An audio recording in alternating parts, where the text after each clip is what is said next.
ये तो हम जानते हैं कि अगर आप किसी मेटेलिक कंडक्टर को कनेक्ट कर दें किसी बैटरी के साथ तो इस मेटेलिक कंडक्टर में से करंट फ्लो करना शुरू कर देता है। कन्वेंशनली इस करंट की डायरेक्शन बैटरी के पॉजिटिव टर्मिनल से नेगेटिव टर्मिनल की तरफ होती है। लेकिन यहाँ सवाल ये पैदा होता है कि जो करंट फ्लो कर रहा है वो करंट कितना है। इस सवाल का जवाब जॉर्ज साइमन ओहम जो कि एक जर्मन फिजिस्ट था उसने दिया था। ओहम के मुताबिक जो करंट फ्लो कर रहा है, अगर आपने ये जो बैटरी कनेक्ट की है इसका पोटेंशियल V है और इसकी वजह से जो करंट फ्लो कर रहा है वो करंट I से डिनोट करें तो ये जो I है यानी ये जो करंट है ये डायरेक्टली प्रोपोर्शनल होता है इस पोटेंशियल डिफरेंस के जो कि आपने कंडक्टर के क्रॉस कंडक्टर के एंड्स के क्रॉस अप्लाई किया है, यानी V is directly proportional to I। लेकिन यहाँ शर्त ये है कि जो मेटेलिक कंडक्टर है उसकी फिज़िकल स्टेट्स जो हैं वो कांस्टेंट रहती हूँ। यहाँ पर फिज़िकल स्टेट से मुराद इस मेटेलिक कंडक्टर का टेम्परेचर है। अगर टेम्परेचर मेटेलिक कंडक्टर का कांस्टेंट रहता है तो V और I दोनों आपस में डायरेक्टली प्रोपोर्शनल होंगे। अगर यहाँ से मैं प्रोपोर्शनैलिटी साइन ख़त्म कर दूँ तो मेरे पास एक इक्वलिटी साइन आएगा और साथ एक कांस्टेंट आएगा जो कि R है और R को नाम दिया जाता है रेजिस्टेंस ऑफ वायर का। अब हम बात करते हैं कि जो रेजिस्टेंस ऑफ वायर है ये होती क्या है।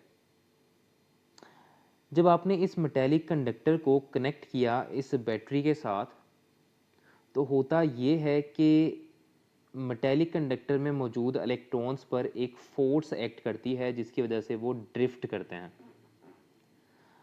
अपनी मोशन के दौरान ये इलेक्ट्रॉन्स कोलाइड करते हैं इस लेटिस के एटम्स के साथ और ये जो एटम्स हैं ये इलेक्ट्रॉन्स को आगे जाने से रोकते हैं, यानी कि इलेक्ट्रॉन्स की मोशन में रुकावट पैदा करते हैं। इसी रुकावट को हम नाम देते हैं रेजिस्टेंस का। सो रेजिस्टेंस को डिफाइन किया जाता है Maihar of the opposition. Opposition का मतलब है मुखालफत। किस में मुखालफत की जा रही है? To the motion of electrons, electrons की मोशन में, due to their continuous bumping with the atoms of the lattice. किस वजह से?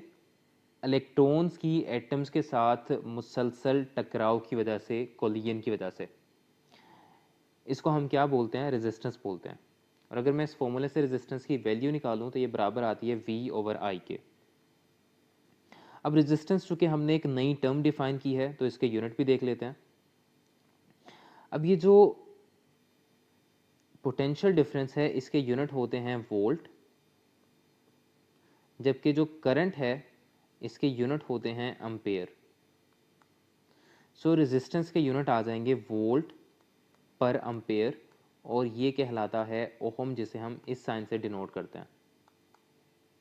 सो ओहम बराबर होता है वोल्ट पर एम्पेयर के।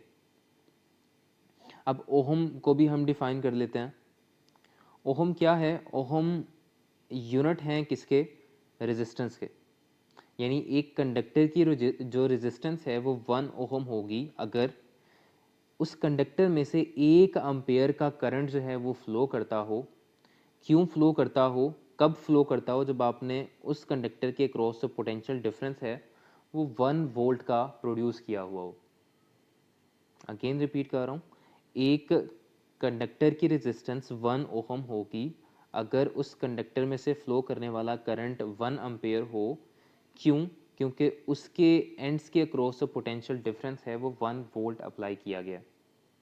तब हम रेजिस्टेंस जो है उसे क्या बोलते हैं कि वो 1 ओहम की है।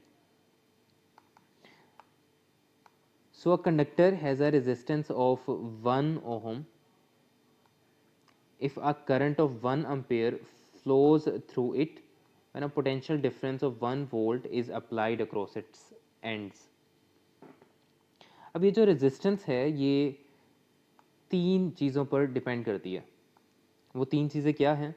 पहली है नेचर ऑफ द मटेरियल, यानी मटेरियल आप कौन सा यूज़ कर रहे हैं। कॉपर के लिए रेजिस्टेंस की वैल्यू अलग होती है, सिल्वर के लिए अलग होती है, एलुमिनियम के लिए अलग होती है, आयरन के लिए अलग होती है। तो जैसे जैसे मैं मटेरियल चेंज कर रहा हूँ, एक्चुअली मैं मटेरियल की नेचर चेंज कर रहा हूँ, उसी के मुताबिक जो रेजिस्टेंस है वो वेरी कर रही है। बिल्कुल इसी तरह रेजिस्टेंस डिपेंड करती है डायमेंशन ऑफ कंडक्टर। यहाँ डायमेंशन से मुराद है कंडक्टर की लेंथ और एरिया। थर्ड जिस पर रेजिस्टेंस डिपेंड करती है वो है फिजिकल स्टेट्स, जिसका मैं अभी जिक्र कर चुका हूँ, जो कि एक्चुअली क्या है, टेम्परेचर। टेम्परेचर बढ़ता है तो रेजिस्टेंस मेटेलिक कंडक्टर में बढ़ जाती है, अगर टेम्परेचर कम कर दें तो रेजिस्टेंस भी कम हो जाती है।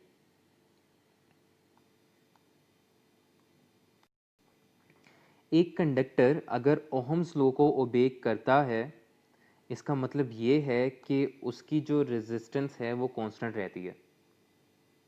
अगर किसी कंडक्टर की रेजिस्टेंस करंट फ्लो करने के बाद कांस्टेंट नहीं रहती है तो वो ओहम लॉ भी ओबे नहीं करेगा। इसी बिना पर हम कंडक्टर को दो हिस्सों में डिवाइड करते हैं। पहला है ओहमिक कंडक्टर्स। ओहमिक कंडक्टर्स नाम से रिप्रेजेंट हो रहा है ऐसे कंडक्टर्स होते हैं जो कि स्ट्रिक्टली ओबे करते हैं ओहम्स लॉ को। इसका मतलब ये है कि ऐसे कंडक्टर की जो रेजिस्टेंस है वो क्या रहती है, कांस्टेंट रहती है। मोस्टली जो मेटल्स होती हैं वो ओहमिक कंडक्टर्स कहलाती हैं, क्योंकि वो ओहम्स लॉ को ओबे करती हैं। लेकिन सारी मेटल्स को ओहमिक कंडक्टर्स आप नहीं बोल सकते हैं।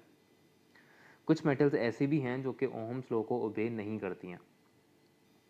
इसी तरह ऐसे कंडक्टर्स जो कि ओहम लॉ को ओबे नहीं करते हैं, उन्हें नाम दिया जाता है नॉन ओहमिक कंडक्टर्स का। इनकी एग्जांपल्स हैं फिलामेंट बल्ब और सेमीकंडक्टर डायोड्स। अगर एक कंडक्टर ओहम लॉ को ओबे कर रहा है तो ग्राफ उसका करंट और पोटेंशियल डिफरेंस के दरमियान एक स्ट्रेट लाइन आता है। अगर किसी कंडक्टर का current voltage graph straight line होगा तो इसका मतलब ये है कि वो ओहमिक कंडक्टर है। यहाँ पर मैं बात करता हूँ एक फिलामेंट बल्ब की। अब सपोज कर लें कि ये एक फिलामेंट बल्ब है जिसे आपने कनेक्ट किया है एक बैटरी के साथ, लेकिन बैटरी का जो पोटेंशियल है वो आप वेरी कर सकते हैं। ये एरो का मतलब ये है कि बैटरी का पोटेंशियल जो है वो वेरी किया जा सकता है।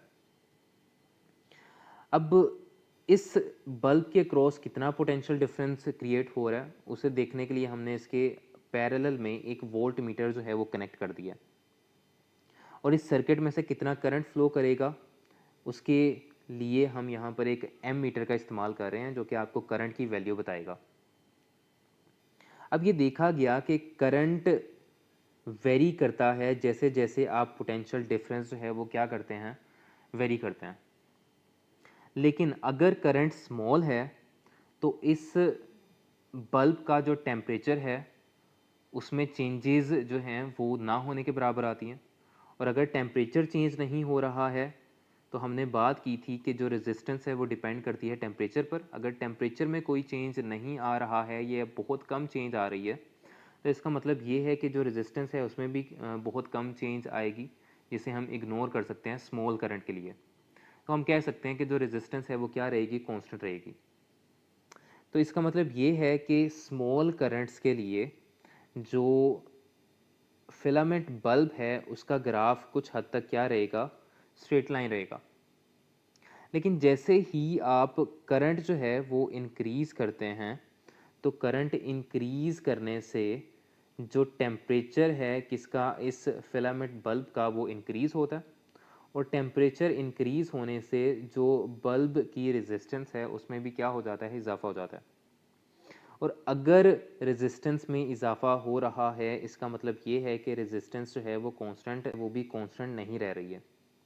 और अगर रेजिस्टेंस कांस्टेंट नहीं रह रही है तो इसका मतलब ये है कि जो फिलामेंट बल्ब है वो ओहमिक नहीं बल्कि क्या कहलाएगा, नॉन ओहमिक कंडक्टर कहलाएगा। और इसका जो ग्राफ है वो कुछ इस तरह से बनेगा। सो graph is a straight line. Graph straight line होता है इन द इनिशियल स्टेजेस। मतलब शुरू में जो ग्राफ है वो स्ट्रेट लाइन था, ये आपको नज़र आ रहा है। क्यों? Because change in resistance of filament with temperature due to small current is not appreciable. क्योंकि जो टेम्परेचर में चेंज था या जो रेजिस्टेंस में चेंज था स्मॉल करंट की वजह से, वो क्या था? बहुत कम था। As the current is further increased, जैसे करंट इंक्रीज करता है, resistance of the filament continues to increase. जो रेजिस्टेंस है फिलामेंट की वो क्या हो जाती है? इंक्रीज हो जाती है। क्यों? क्योंकि टेम्परेचर इंक्रीज हो रहा है। और इसी वजह से जो ओहम लॉ है वो ओबे होना बंद हो जाता है, और जो फिलामेंट है वो बिहेव कर रहा होता है किसकी तरह? एक नॉन ओहमिक कंडक्टर की तरह। बिल्कुल इसी तरह सेमीकंडक्टर डायोड जो हैं वो भी नॉन ओहमिक कंडक्टर की तरह बिहेव करते हैं। क्यों बिहेव करते हैं? क्योंकि सेमीकंडक्टर डायोड एक ऐसा मटेरियल है जिसकी रेजिस्टेंस टेम्परेचर के बढ़ने से कम हो जाती है। और चूंकि रेजिस्टेंस कम हो रही है, इसका मतलब रेजिस्टेंस कांस्टेंट नहीं रह रही है, और अगर रेजिस्टेंस कांस्टेंट नहीं है इसका मतलब ये ओहम लॉ को ओबे नहीं कर रहा है। तो ये क्या कहलाएगा? एक नॉन ओहमिक कंडक्टर कहलाएगा। अब ये जो सेमीकंडक्टर डायोड है इसका जो ग्राफ बनता है वो कुछ इस तरह से बनता है, लेकिन आपने यहाँ पे याद रखना है ये ग्राफ करंट और वोल्टेज के दरमियान में है। सो यहाँ से आप देख सकते हैं कि इस सेमीकंडक्टर डायोड का जो ग्राफ है वो चूँकि स्ट्रेट लाइन नहीं है, इसका मतलब ये ओहमिक नहीं बल्कि एक नॉन ओहमिक डिवाइस है।